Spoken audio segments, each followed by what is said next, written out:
అటు వసంత పంచమి సందర్భంగా నిర్మల్ జిల్లా బాసరలోని చదువుల తల్లి సరస్వతి ఆలయానికి భక్తులు పోటెత్తారు. తెల్లవారుజాము నుంచే భక్తులు తరలి వచ్చి అమ్మవారిని దర్శించుకుంటున్నారు. ప్రత్యేక పూజలు చేస్తున్నారు. చిన్నపిల్లలకు అక్షరాభ్యాసాలు చేయిస్తున్నారు. వేలాదిగా భక్తుల రాకతో ఆలయ పరిసరాలు కలకలలాడుతున్నాయి. అమ్మవారి దర్శనానికి 2 గంటల సమయం పడుతోంది. భక్తుల క్యూ లైన్లో ఇబ్బంది పడకుండా అన్ని ఏర్పాట్లు చేశారు ఆలయ అధికారులు. బాసరలో వసంత పంచమి వేడుకలపై డీటెయిల్స్ అంజయ్య అందిస్తారు. Anjaiah, over to you.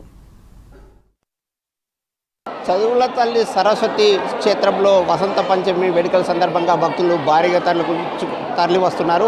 ప్రధానంగా తరలి వచ్చిన భక్తులందరూ కూడా అమ్మవారిని దర్శించుకుంటున్నారు.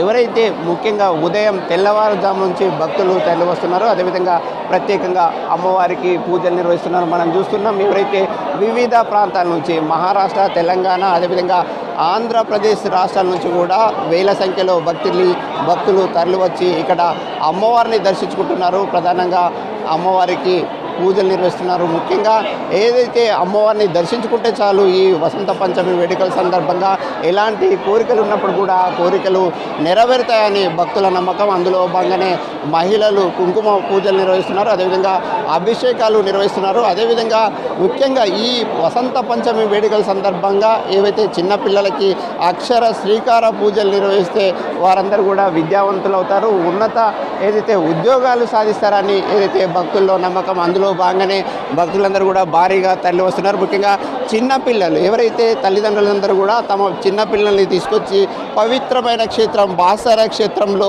ఏదైతే చిన్నపిల్లలకు అక్షర శ్రీకార పూజలు నిర్వహిస్తున్నారు. వారందరూ కూడా ముఖ్యంగా చిన్నపిల్లలు ఎవరైతే ఉన్నారో వారందరికీ కూడా ఒక మంచిగా అలంకరణ చేసుకొని వారందరినీ కూడా ఒక సుందరంగా తీర్చిదిద్దుకొని పలకలు తీసుకొని విద్యార్థులను ఉన్నత విద్యావంతుల్ని చేయడానికి అక్షర శ్రీకార పూజలు నిర్వహిస్తున్నారు. ఈ సందర్భంగా కొంతమంది భక్తులు ఉన్నారు, వారిని తెలుసుకుందాం.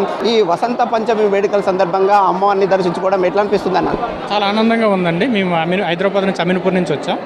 అక్షరాభ్యాసం పిల్లలకి చేస్తున్నారు కదా, ఎందుకోసం ఈ పవిత్రమైన దినం సందర్భంగా? వాళ్ళ పరిస్థితి బాగుండాలని చేస్తున్నాం. ఈ అన్న చెప్తున్న మాట, ముఖ్యంగా ఈ పవిత్రమైన దినం సందర్భంగా అక్షర శ్రీకార పూజలు నిర్వహిస్తే విద్యావంతులు అవుతారు, అదేవిధంగా ఉన్నత కొలువులు సాధిస్తారని ఈ విధంగా చిన్నపిల్లల్ని తీసుకొస్తున్నారు. అదేవిధంగా అక్షర శ్రీకార పూజలు నిర్వహిస్తున్నారు. ఈ సందర్భంగా మహిళ ఉన్నారు, వారిని తెలుసుకుందాం. ఈ సందర్భంగా అమ్మవారిని దర్శించుకోవడం ఎట్లా అనిపిస్తుంది? చాలా సంతోషంగా అనిపిస్తుంది. ముఖ్యంగా మీ బాబుకు అక్షర శ్రీకారం పూజలు చేయించారా, అక్షరాభ్యాసం చేయించారా? అక్షరాభ్యాసం చేయించాము. ఎక్కడి నుంచి వచ్చినారు మీరు?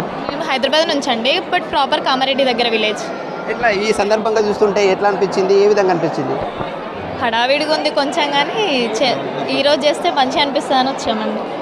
ఈవో ఎవరైతే అంజనాదేవి ఉన్నారో వారు ప్రత్యేకంగా ఏర్పాట్లను పరిశీలిస్తున్నారు. ముఖ్యంగా ఆలయ ప్రాంగణంలోనే ఉండి భక్తులు ఏ విధంగా ఇబ్బందులు కలగకుండా పూర్తి స్థాయిలో ఏర్పాట్లు చేస్తున్నారు.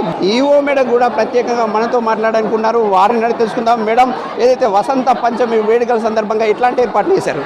వసంత పంచమి సందర్భంగా ఈరోజు దేశ నలుమూలల నుంచి, మన రాష్ట్రమే కాదండి దేశ నలుమూలల నుంచి కూడా ఎక్కడెక్కడి నుంచో భక్తులు అధిక సంఖ్యలో వచ్చి తమ చిన్నారులకి ఇక్కడ అక్షరాభ్యాసం చేయించుకోవటం జరుగుతుంది. ఎందుకంటే మన భారతదేశంలో ఏకైక క్షేత్రము మన బాసర జ్ఞాన సరస్వతి క్షేత్రము. ఇక్కడ వాళ్ళ చిన్నారులకు అక్షరాభ్యాసం చేయించుకుంటే వాళ్ళ జీవితాలు ఎంతో ఉన్నతంగా ఉంటాయని, వాళ్ళు ఉన్నతులుగా తయారవుతారని వాళ్ళ తల్లిదండ్రులందరూ వచ్చి ఇక్కడ అక్షరాభ్యాసం చేయించుకోవడం జరుగుతుంది. రష్ ఉన్నా కానీ మేము క్యూ లైన్లో వాళ్ళకి కూర్చోవటానికి బెంచెస్, అలాగనే వాళ్ళకి త్రాగునీరు, పాలు, పండ్లు, బిస్కెట్లు ఇవన్నీ కూడా ఏర్పాటు చేయడం జరిగిందండి. వాళ్ళకి అన్ని డిపార్ట్మెంట్ల యొక్క సహాయ సహకారాలతోటి వాళ్ళకి ఎలాంటి అసౌకర్యము, అభద్రత లేకుండా మేము ఏర్పాట్లు చేయడం జరిగిందండి. ప్రధానంగా అక్షర అభ్యాసాలు చేస్తున్న సందర్భంగా భారీగా రద్దీ ఉంది. ఎట్లా ఉంది? భారీగా ఉందా? అందుకు తగ్గట్టు ఏర్పాట్లు ఉన్నాయా? రద్దీ భారీగానే ఉందండి.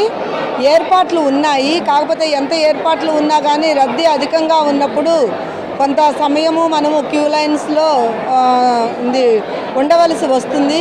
కావున భక్తులందరూ సంయమనంతో క్యూ లైన్స్లో వేచి ఉండి అమ్మవారిని ప్రశాంతంగా దర్శనం చేసుకొని వారి చిన్నారులకు అక్షరాభ్యాసం చేయించుకొని వెళ్ళాలని అమ్మవారి ఆశీస్సులు పొందాలని కోరుకుంటున్నానండి. ఎన్ని లక్షల మంది భక్తులు వస్తారని అంచనా వేశారు? ఇప్పటివరకు ఎంతమంది వచ్చారు?